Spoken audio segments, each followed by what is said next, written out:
They rejected him for being too small. So at 19, Audie Murphy climbed onto a burning tank destroyer loaded with 750 liters of fuel and single-handedly stopped 6 Panzers and 250 German veterans with one .50 caliber machine gun. This is the day a 50 kg orphan proved he was more lethal than an entire battalion. January 26th, 1945. Holzwihr, Alsace. The temperature hovered between 20 and 25 degrees Celsius, cold enough to freeze breath to rifle barrels. Across a wide, open field of snow, 400 meters of nothing. Second Lieutenant Audie Murphy watched the tree line opposite him begin to move.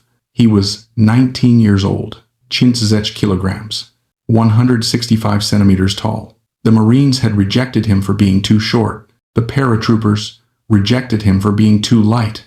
Even the army that reluctantly accepted him believed he wouldn't survive his first firefight. Now, he stood alone, 40 meters in front of the only cover his men had left. A thin tree line where 18 exhausted Americans crouched.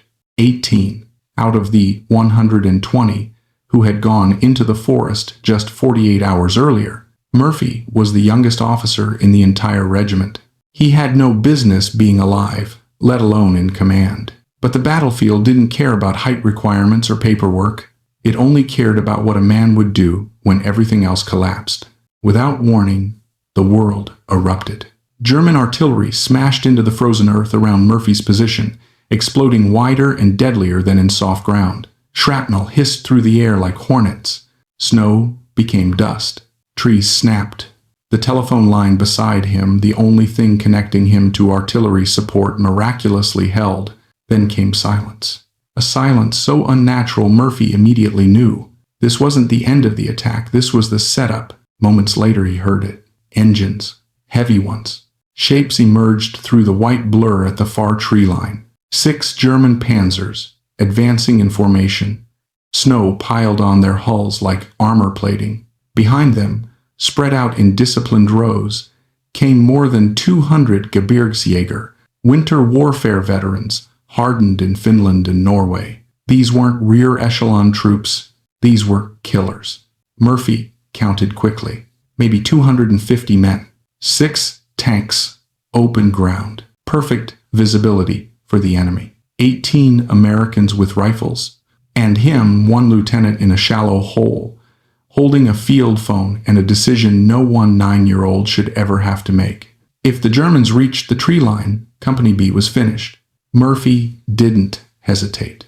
He grabbed the phone and issued the order no officer wants to give. Fall back, get to cover. I'll stay forward and call the artillery. We're Team 7. His men stared at him, disbelieving. Was he coming with them? Murphy answered without looking up. Someone has to stay. If you not seeing 9, with a dull calm. As the 18 survivors retreated, Murphy remained, alone, in front of a burning field, watching 6 tanks and 250 infantry advance straight at him. The army had rejected him for being too small. In the next hour, this too small orphan would hold off an entire German assault by himself from the deck of a vehicle designed to explode. And this is where the impossible began. Murphy pressed the cold receiver of the field telephone to his ear. The German tanks were now halfway across the field, infantry flooding behind them like a white tide. He exhaled. Once. Fire mission. End. His voice was calm, too calm for a man facing 6 Panzers alone. Coordinates. Range. Adjustments. He rattled them off with the precision of a man who had been calling artillery for longer than he had been considered an adult. A distant rumble answered him. Then the sky tore open. The first salvo slammed into the snow 200 meters in front of the enemy line too far. Murphy didn't flinch. Drop 50. Shift right 20. Is different intensive. The second barrage landed directly among the German infantry. White uniforms disappeared in bursts of black earth. Men fell. Others stumbled blindly in the smoke. For a moment, just a moment, Murphy thought the barrage might break the assault entirely. But the Panzers kept coming. They pushed through the explosions without fear, engines growling, armor plates dusted with fresh snow.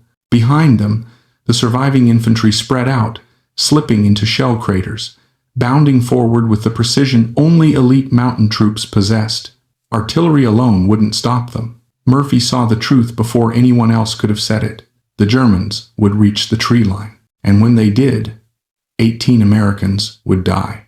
Then came the turning point. A thunderous crack split the air. A German 75mm round punched into the flank of the nearest M10 Wolverine supporting Company B. The shot hit like a hammer. The side armor, 25mm thin, might as well have been paper. The tank destroyer lit up instantly, flames roaring from the engine compartment. Diesel spilled onto the snow, igniting into a black, oily blaze. The crew bailed out, sprinting toward the tree line. The vehicle continued to burn, ammunition cooking inside. Murphy's eyes locked onto something most soldiers would have ignored. The Browning .50 caliber machine gun on the turret. Still mounted, still intact, still loaded. Below it, 54 rounds of high explosive 76 2mm shells, 750 liters of diesel fuel, a furnace waiting to explode. In front of it, 6 tanks, 250 veteran infantry. Murphy felt the heat of the burning M10 from 50 meters away. He knew exactly what would happen if the ammo detonated. He also knew something else. Only that, .50 caliber, had the firepower to stop the Germans before they reached his men. His decision took less than a heartbeat. He dropped the field telephone. He stepped out of his shallow foxhole, and as bullets snapped past him and tanks crawled closer, Audie Murphy ran toward the burning tank destroyer, toward the fire, toward the danger, toward the only place on the battlefield where one man could decide the fate of 17 others. The army had said he was too small. The battlefield was about to disagree. Murphy reached the burning M10 as rounds cracked around him, snapping branches, kicking snow into his face. Heat rolled off the tank destroyer like the breath of a furnace. Diesel flames licked along the engine deck, black smoke churning upward in twisting columns. Any logical man would have kept running. Murphy climbed. The metal scorched his gloves the moment he touched it. He dragged himself onto the engine deck, boots slipping on soot and ice. Inside the turret, ammunition glowed faintly red as the fire crept closer. He could hear the panzers now, the grinding of treads, the clatter of steel on frozen earth, the mechanical growl of engines pushing through the barrage. But above all else, he heard something far more urgent, the frantic shouts of German infantry closing in. Murphy spun the M2 HB toward the advancing line. The .50 was already loaded 300 rounds of raw authority, waiting to speak. He gripped the butterfly trigger. At 14:17, he opened fire. The Browning roared to life, its recoil hammering into his shoulder, tracers slicing across the snow like red-hot needles. At 150 meters, at 120 meters, at 90, Murphy couldn't miss. The first German fell, then the next. Then an entire cluster of men vanished behind a curtain of .50 cal fire. The Gebirgsjäger had fought in Finland, in Norway, in conditions far worse than this, but they had never faced a 19-year-old standing on top of a burning tank destroyer, firing a heavy machine gun like it weighed nothing. Bullets from MG-42S and Kar 98KS shredded the air around him. Rounds struck the M10's hull in sharp, ringing impacts. Ting, ting, ting. Dozens of hits. Hundreds. Murphy was exposed from 3 sides. Front, left, right. He fought all 3.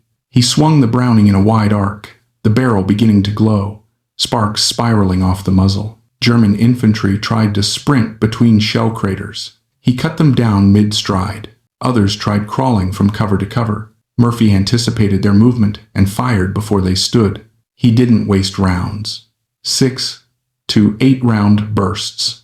Always center mass. Always lethal. In minutes, the snow was littered with bodies. The panzers, now deprived of infantry support, hesitated. They slowed, then stopped. A tank can crush a trench. It cannot advance blind. Murphy was now the sole reason they weren't crossing the field. But the Germans regrouped. The second wave. More infantry pushed forward in tighter formations, using fallen comrades as cover. They crept through smoke, through craters, through drifting snow. A machine gunner rose to fire. Murphy shot him before he could squeeze the trigger, then shot the assistant gunner. Then, the replacement. He targeted officers next. Men, pointing, shouting, directing the assault. When a leader fell, the squads wavered, freezing for crucial seconds. Murphy harvested those seconds, like a surgeon, but the fire behind him burned hotter. His boots began to soften from the heat radiating through the steel. His face was streaked with soot, eyes watering, hands blistering. Still, he fired. The third wave, 3 directions at once. At 14:35, the Germans launched their most desperate assault.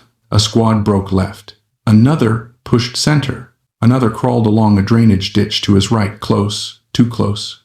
If they reached the M10, it was over. Murphy spun the 50 to the right, firing a long, savage burst. 8 Germans collapsed in seconds. The rest tumbled backward into the ditch, too terrified to continue. Back to the front, targets at 50 meters, then 40, then 25. The barrel of the Browning glowed dull orange. The ammo belt sagged almost empty. Murphy fired in single shots now, each round a surgical strike. He didn't waste movement, didn't waste breath, didn't waste fear. A German squad rose as one unit at 20 meters. He met them with a burst that ripped through their smocks like paper. Then, click, nothing. The belt was empty. At that exact moment, a German mortar round exploded 5 meters from the M10. Shrapnel tore into Murphy's left leg, punching through muscle. Blood soaked his trousers. He didn't even look down. Another German rose, 10 yards away, the closest any had come. Murphy pulled the trigger again out of instinct. Click. Nothing. The fight, for the first time in an hour, fell silent. Smoke rose from the M10 in thick black waves. The engine deck beneath him was nearly molten. German infantry, what remained of them, were retreating, dragging wounded through the snow. Murphy, bleeding, burned, exhausted, finally stepped off the tank destroyer. He had held the entire German attack by himself, not because he wanted glory, but because 18 men were behind him, and he refused to let them die. Murphy limped off the burning M10, boots half melted, left leg bleeding through torn fabric. The world around him was eerily quiet, the kind of silence that only comes after too much violence. The Germans were withdrawing, stumbling back toward the tree line they had come from. Without infantry support, the panzers reversed, one by one, treads grinding into the frozen earth, metal groaning under the strain of retreat. The field he had defended alone was no longer white. It was carved with craters, scorched with fire, and littered with bodies half buried in drifting snow. Murphy didn't pause. He didn't sit. He didn't let the pain into his voice. He limped the 50 meters back toward the American tree line, dragging the weight of his wounded leg with each step. The 18 remaining men of Company B stared at him as though he were a ghost. A medic rushed forward. Murphy waved him off. "Where's my company? Which he see?" His voice was steady, almost annoyed. The medic pointed. Murphy walked straight past him, straight past the foxholes, straight to the field telephone. He picked it up with burned hands. Fire on the retreating infantry, Orsay. The 39th Field Artillery answered instantly.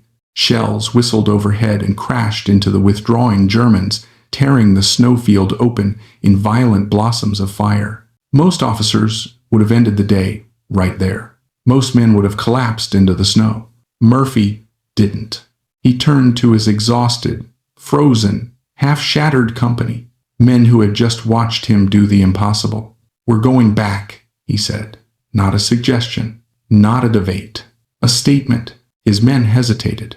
They had just survived annihilation. They had seen a lone lieutenant hold back 6 tanks and 250 infantry. Now he wanted to attack? Murphy didn't repeat himself. He picked up an M1 carbine from a wounded soldier, chambered around, and stepped out of the tree line, limping, bleeding, soot-covered, but walking forward all the same. One by one, the 18 survivors rose and followed him. They formed a skirmish line behind their lieutenant, the only officer they had left, the only reason they were still alive. the only man on the field still eager to advance. Artillery walked ahead of them in measured bursts, 100 meters at a time. Every time German stragglers tried to regroup, Murphy called new fire missions with the same cold precision he had shown earlier. The Americans pressed forward across the field Murphy had just defended alone. They advanced past the burning M10, past the bodies in the snow, past the point where German troops had closed to just 10 yards from their lieutenant. Finally, 200 meters beyond Murphy's original command post, they reached the tree line the Germans had abandoned. There was no resistance, no counterfire, no counterattack. Murphy had broken them. He halted the line, checked his remaining men, and ordered consolidation. The fight was over. Holzfeuer was theirs. Only then, at nearly 1,600 hours, did he finally allow the medic to treat his wounds. 12 stitches, multiple fragments removed, a third Purple Heart earned in silence. But there was no triumph in Murphy's face, just the calm of a man who had done what needed to be done because no one else could have done it. The snowfield at Holzfeuer froze over that night, sealing the scars left by one man's refusal to break. On January 27th, the day after the battle, Murphy's commanders filed the paperwork. One line in the recommendation said everything. His actions saved Company B from annihilation, which Murphy didn't think about medals. He didn't ask for praise. He didn't even stay in the rear for long. He returned to duty 2 weeks later, bandaged leg and all. But the army could no longer ignore what had happened. On June 2nd, 1945, on the French Riviera, 7th Army Commander Lieutenant General Alexander Patch stood before the entire 3rd Infantry Division. Murphy walked forward, still baby-faced, still slight of frame, and received the Medal of Honor. His citation documented numbers almost too large to believe. 6 tanks repelled, 250 infantry engaged, 50 killed or wounded by Murphy alone. 1 hour under fire from 3 sides. Enemy closing to within 10 yards. He was 19. By the end of the war, Murphy had 33 decorations, 241 officially credited kills, 3 Purple Hearts, 2 Silver Stars, the Distinguished Service Cross, the Legion of Honor, and the title, the most decorated American combat soldier of World War II. He had enlisted at 17, weighing only 110 pounds.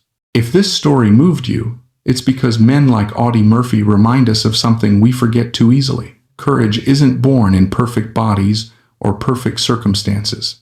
It isn't measured in height or weight or rank. It's measured in the moment when every rational voice says, run, and one person decides to stand. Murphy didn't fight because he wanted medals. He didn't climb onto a burning tank destroyer because he thought anyone would remember his name. He did it because 18 men behind him needed someone to buy them 1 more minute of life, and he gave them an hour. So if you felt something from this story, honor him in the way that matters most. Keep his memory alive. Hit that like button. Drop a comment telling us where you're watching from. Every single interaction pushes this story to someone who's never heard of the 9-year-old orphan who stopped an army. You're not just a viewer. You're a guardian of memory, one of the people making sure heroes like Audie Murphy don't vanish into silence. Thank you for watching, and thank you for standing with us as we bring these forgotten moments of World War II back into the light. He fought 27 months overseas. He survived 9 campaigns. He saved lives in Sicily, Anzio, southern France, and Alsace. He never once called himself a hero. He said only, I just did what needed to be done. Okay. After the war, America tried to turn the boy into a symbol. Hollywood came calling. Murphy acted in 44 films, including To Hell and Back, the adaptation of his own autobiography, where he played himself because no one else could. The movie became one of the highest-grossing films of the decade. Audiences thought they were watching exaggeration. They weren't. Murphy had deliberately toned it down. On May 28th, 1971, Murphy died in a plane crash on Brush Mountain, Virginia. He was 45 years old. No survivors.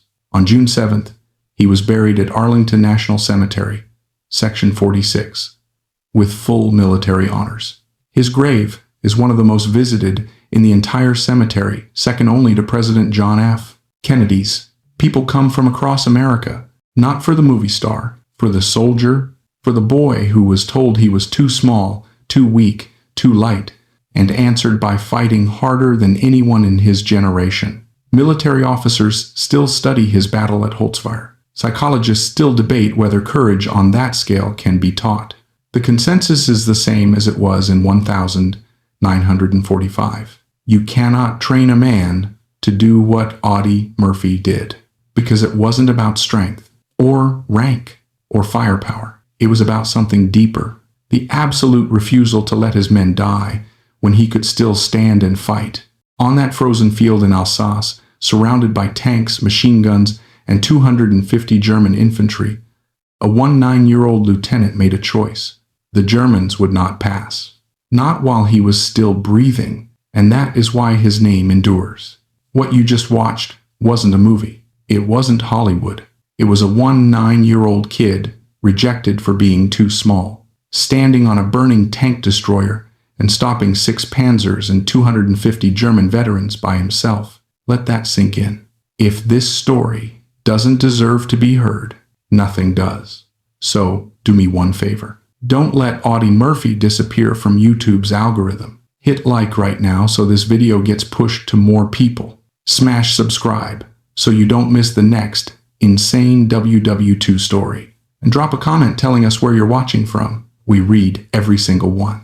Because the more you interact, the more YouTube shows this story to someone who's never heard of the most underestimated, unstoppable soldier America ever produced. Algorithms forget. People forget, but you don't have to. Keep his legacy alive. Make sure the world remembers Audie Murphy. The story of Audie Murphy is not just another war story. It is not simply a tale of bravery or tactics or the mechanics of battlefield heroism. It is a lesson in what a human being is capable of when stripped to the core, when rank, status, physical size, and every external measure fall away, leaving only the internal engine of character and will. Murphy teaches us more about the human condition than he does about warfare. His stand at Holzfeuer is the kind of moment that forces us to rethink what courage truly means and where it comes from. Murphy's life began with disadvantage.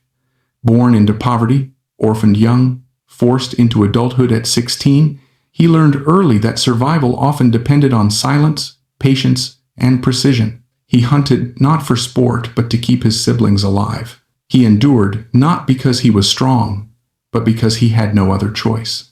This is the first and perhaps greatest lesson of his story. Courage is not born on battlefields. It is shaped quietly in the small, harsh corners of life. The hardships that nearly break us are often the ones that prepare us for the moments when breaking is not an option. When the Marines rejected him for being too short, and the paratroopers refused him for being too light, Murphy did not protest. He did not complain about fairness or fate. He accepted the humiliation and kept moving forward. And here lies another lesson, one that modern life often obscures. The world does not owe you belief. You must create the proof yourself. It is not the opinions of others that define potential, but the refusal to let those opinions become your limits. On the battlefield, Murphy never sought glory. He did not chase medals. He never positioned himself for recognition. He did what needed doing. That is all. But in doing what needed doing, he demonstrated something profound. Heroism is rarely loud in intention, only in result. The truly courageous do not announce their courage. They act because someone must. The Battle of Holzfeuer crystallizes every lesson his life had prepared him to learn. When the German force emerged from the tree line, 6 armored panzers and 250 winter-trained infantry, Murphy had mere seconds to decide whether he would act or retreat. Most reasonable officers would have fallen back without hesitation. The odds were impossible. The logic was simple. 18 remaining American soldiers could not face such a force and live. But Murphy did not measure the moment by odds. He measured it by responsibility. He saw the field differently than most. Where others saw an overwhelming enemy, He saw 18 men who would die unless someone bought them time, and so he made a decision that reveals the deepest lesson of all. Leadership is choosing burden over safety, duty over comfort, and the lives of others over one's own fear. Climbing onto the burning M10 was not bravery, it was clarity. Clarity that if he did nothing, his men would be overrun. Clarity that no one else could replace the role he needed to fill. Clarity that courage is not the absence of fear, but the mastery of it. The flames beneath him, the ammunition that could detonate at any second, the bullets snapping from 3 sides, none of these were abstractions. He knew exactly what they meant, and he stayed anyway. Murphy's stand teaches us that greatness often comes from people the world underestimates. He was small, quiet, unassuming. He didn't look like a warrior. He didn't speak like one. And yet, in the moment when everything hung in the balance, he became the immovable line that decided life from death. It reminds us not to judge the potential of others based on appearances, and more importantly, not to judge our own potential based on how others see us. Consider the precision with which Murphy fought. He fired in short bursts, adjusted with every movement of the enemy, prioritized leaders to disrupt squad cohesion, and maintained emotional control even as his boots melted and shrapnel tore into his leg. This teaches something vital. Skill matters, but composure under pressure matters more. In every high-stakes moment of life, whether in battle, in crisis, or in personal trials, those who remain calm when others panic become the anchor everyone else depends on. His refusal to quit after the machine gun ran dry reveals yet another truth. Mental endurance outlasts physical strength. Murphy was wounded, burned, exhausted, and still he limped back to his men, called artillery on the retreat, and led a counterattack. Pain did not stop him. Fear did not stop him. Even the rational understanding that he had done more than enough did not stop him. He did not measure effort by fairness. He measured it by responsibility. After the war, Murphy rejected the label hero. He insisted he only did what anyone would have done. But the world knows otherwise. Anyone did not do it. He did. And in that distinction lies one of the most painful lessons his story gives us. Extraordinary people rarely see themselves as extraordinary. They feel fear, doubt, exhaustion, just like everyone else. The difference is what they do in spite of those feelings. The final lesson for Murphy's life is perhaps the most important. Courage does not guarantee survival, but it guarantees meaning. Murphy died young, not in battle but in an accident, and yet his legacy endures because he lived with conviction in the moments that mattered most. He reminds us that a life does not need to be long to be full. It needs only to be lived without surrender. In the end, the story of Audie Murphy is not about a boy who became a hero. It is about what every person becomes when stripped of excuses. Strength that comes from hardship, courage that comes from necessity, leadership that comes from responsibility, legacy that comes from sacrifice. And above all, the size of a person has nothing to do with the size of their courage. What Audie Murphy teaches us about fear, duty, and the human limit, ***. Audie Murphy's story forces us to confront a question most people avoid their entire lives. What determines what a person is truly capable of? Is it strength, size, education, background, training? Or is it something far less visible, an inner decision, made quietly, often under unbearable pressure, that separates those who act from those who hesitate? To understand Murphy's lessons, we cannot look only at the hour he fought atop the burning M10. We must examine the years before, the landscape of his childhood, the emotional scars, the responsibilities he never asked for, and the way each challenge hardened him not into a violent man, but into a resilient one. The weight of early responsibility. Murphy's life from the beginning was steeped in necessity. Growing up in a sharecropper family in East Texas during the Great Depression meant hunger was not a metaphor, it was a near-daily visitor. When his father abandoned the family and his mother died shortly after, Murphy was forced into adulthood instantly, becoming caretaker to 12 siblings. And here lies the first deep truth. Responsibility accepted early becomes strength later. Responsibility avoided becomes weakness later. Murphy never had the luxury of asking, "Why me?" End quote. He simply did what needed to be done. Modern society often encourages people to reject responsibility, to avoid burden, to chase comfort, to retreat from difficulty. But Murphy's life shows the opposite truth. Burden is what builds the internal infrastructure for greatness. Hunting to feed his siblings was not training for war, yet it trained things far more important than shooting: patience, observation, the ability to regulate fear, and the calm needed to act decisively under pressure. Murphy's rejections by the Marines and paratroopers reveal another profound lesson about human nature. We often mismeasure others and ourselves by external markers: height, weight, voice, appearance, background, credentials. But life repeatedly shows that greatness rarely comes packaged in expected forms. Murphy looked like a boy. He spoke softly. He did not have the imposing presence of a warrior. Yet inside him lived a determination far more powerful than muscle. The world judges the surface. History judges the substance. This is why Murphy's story resonates so powerfully with people who have been underestimated. He became living proof that external doubt cannot define internal capability unless we allow it to. It is tempting to believe Murphy was fearless, but that does his story a disservice. He felt fear. He felt uncertainty. He felt the same instinct to survive that every soldier feels. But here is the difference. Fear told him the price of failure, not the impossibility of victory. When he chose to stay forward while his men retreated, it was not fearlessness that motivated him, it was clarity. If he stayed, his men lived. If he left, they died.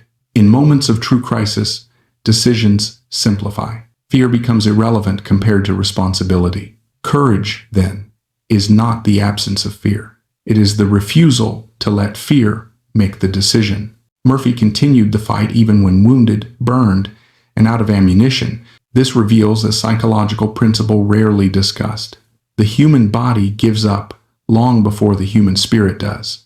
Modern life conditions people to stop at the first sign of discomfort. When tired, rest. When stressed, withdraw. When challenged, retreat. Murphy's endurance shows a different reality. Pain does not define your limit. Exhaustion does not define your limit. Fear does not define your limit. Your limit is defined by what you are unwilling to abandon. Murphy did not have superhuman strength. He had superhuman resolve.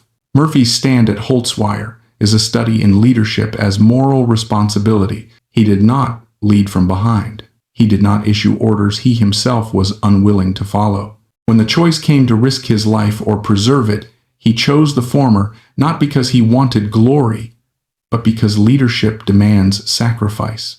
True leadership is not power. True leadership is burden. And burden accepted willingly becomes influence earned permanently. Murphy's men followed him into the counterattack, not because he was the highest-ranking officer. They followed him because he had just shown, beyond doubt, that he valued their lives more than his own. This is a timeless principle. People follow courage they can trust. Murphy's legacy does not stem from his 33 decorations or his 241 credited kills. It stems from one impossible hour in the snow, one moment when circumstances stripped everything away except choice. Every life has such moments.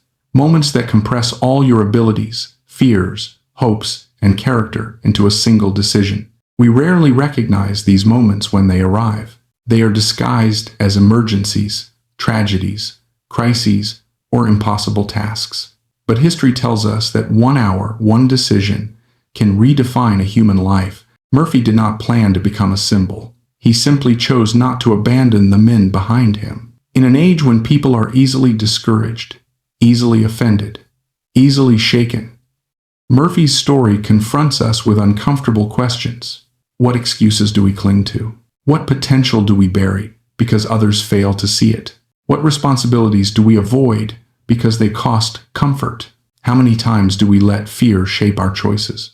What would we do if everything depended on us? Murphy's life demands honest answers.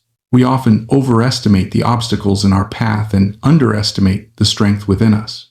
Murphy saw the opposite. His obstacles were vast, but his responsibility was greater. Murphy did not live long, only 45 years, yet his legacy endures because character outlives longevity. He did not leave behind theories or manifestos. He left something far more powerful. An example of a man who endured hardship without bitterness, accepted responsibility without complaint, faced fear without surrender, led without ego, fought without hatred, acted when no one else would. Murphy's story is not a call to seek danger. It is a call to seek integrity, not a call to be extraordinary by chance, but extraordinary by choice. What makes Murphy unforgettable is not that he survived impossible odds, but that he chose to face them. He didn't wait for permission. He didn't wait for backup. He didn't wait for certainty. He acted because someone had to act, and that may be the greatest lesson his life offers. Greatness is rarely convenient. It arrives when everything is falling apart. Holtzweier was not a stage built for a hero. It was a grave waiting for 18 men. But because Murphy stood where others could not, the grave remained empty, and his name entered history. There is a point in every human life where excuses stop and truth begins. Most people spend their years avoiding that point, navigating around hardship, dodging responsibility, choosing comfort over growth. But life has a way of revealing us, of putting us in situations where who we truly are becomes visible, not only to the world but to ourselves. Audie Murphy met that point in a frozen field in Alsace, but his story is not about war. War was merely the backdrop that exposed the foundation of his character. His story teaches us something universal. Courage is not a gift reserved for a chosen few. It is a decision available to everyone. To understand that decision, we must look deeper into the forces that shaped him. Pain is a forge. It bends some people, it breaks others, and in rare cases, it tempers them into something unshakable. Murphy's childhood was that forge. Growing up in poverty, caring for siblings, watching illness and abandonment to dismantle the family he loved. These were not dramatic events. They were slow, grinding realities. The kind of realities that teach lessons no school can offer. No one is coming to save you. Complaints solve nothing. The world does not pause for your pain. You can endure more than you think. In modern life, adversity is often viewed as an obstacle to happiness. But Murphy's life reframes adversity as the foundation of strength. The nights he spent hunting to feed his siblings were not heroic, they were necessary. Yet that necessity produced self-reliance. It produced discipline. It produced someone who had already learned, at a young age, that survival demands focus and emotional stability. The body grows from nutrition. Character grows from hardship. Murphy's story reminds us that we should not wish for an easier life, but for the strength to face the life we have. When people looked at Murphy, they saw a small frame and a youthful face. The Marines saw it. The paratroopers saw it. Even his drill sergeants saw it. But Murphy did not measure himself by how others measured him. That is a rare form of courage, internal courage, the courage to define your identity independently of external judgment. Most of us allow others to draw our limits for us. We accept their labels. We internalize their doubts. We let their perception become our ceiling. Murphy demonstrates a powerful truth. Being underestimated can be an advantage if you refuse to underestimate yourself. There is quiet power in the person others overlook. They do not see you coming. They do not expect you to endure. They do not imagine you capable of altering the fate of all around you. Yet history is full of lives like Murphy's lives that prove potential is not something others grant you. It is something you claim for yourself. Fear is often misunderstood. People think courage is the opposite of fear, but that is not true. Courage is the relationship you build with fear. Murphy did not eliminate fear. He mastered its timing. Fear tells you where danger is. Courage tells you when to ignore it. On the M10, surrounded by incoming fire, fear served a purpose. It sharpened Murphy's instincts, clarified his decisions, and kept him alive. But fear never made the decisions for him. That is the difference between paralysis and purpose. In life, fear often arrives at the exact moment action is required. It whispers reasons to wait, reasons to hesitate, reasons to retreat. But courage, true courage, arrives when you say, even if I am afraid, I will act. IASIA. Fear comes uninvited. Courage is chosen. Few lessons in Murphy's story are more profound than his sense of duty. Duty is not about orders. It is not about rank or medals or institutional loyalty. Duty is about people, specifically the people who rely on you. Murphy did not stay on that field out of nationalism or ideology. He stayed because 18 exhausted, wounded, frozen men depended on him to do something impossible. This reveals a universal principle. Responsibility gives courage its purpose. Without responsibility, courage becomes recklessness. With responsibility, courage becomes leadership. Murphy's sense of duty transcended self-preservation, not because he lacked fear, but because he understood the weight of his position. Every leader, whether in war, business, family, or community, eventually faces a moment where they must choose between what is easy and what is right. Murphy made his choice instantly, and that choice teaches us that leadership is not about authority, it is about self-sacrifice. Leaders do not stand in front because they crave attention. They stand in front because they refuse to let others face danger alone. History often turns on vast forces: economics, politics, technology, ideology, but sometimes it turns on one person who refuses to surrender. If Murphy had retreated with his men, if he had stayed in the tree line, if he had waited for someone else to take the risk, Company B would have been overrun. One man, 1 hour, one decision. That decision changed everything. This is the lesson that extends far beyond war. Your life will be defined by a handful of decisions. Decisions made under pressure. Decisions where no one can guide you. Decisions where safety is tempting, but responsibility is calling. Murphy did not have time to strategize. He did not draft a plan. He acted from instinct, shaped by years of hardship and responsibility. And because of that, 18 families would later welcome their sons home. We underestimate how often one person can alter outcomes far larger than themselves. Courage is contagious, but so is hesitation. Murphy showed the world that the moment you decide not to retreat, the entire shape of fate bends around that refusal. One of the least appreciated aspects of Murphy's stand was his emotional control. He fired short bursts, tracked targets methodically, prioritized threats, and made rapid-fire calculations, even as his environment deteriorated around him. That composure did not come from training, it came from temperament, forged in hardship. In life, many of us lose our composure over far smaller challenges: criticism, financial stress, arguments, uncertainty, unmet expectations. We react impulsively, emotionally, or defensively. Murphy teaches a powerful counter lesson. In crisis, the calmest person has the most power. Composure allows clarity. Clarity enables effective action. Effective action turns hopeless situations into survivable ones. Your emotions may scream at you, but you do not have to obey them. Courage begins when emotional control replaces emotional chaos. Murphy never saw himself as extraordinary. He downplayed his actions. He refused to glorify his own courage. He insisted that he had only done what anyone else would have done, but anyone did not do it. The world often misunderstands greatness. It looks for dramatic personalities, loud confidence, charismatic presence.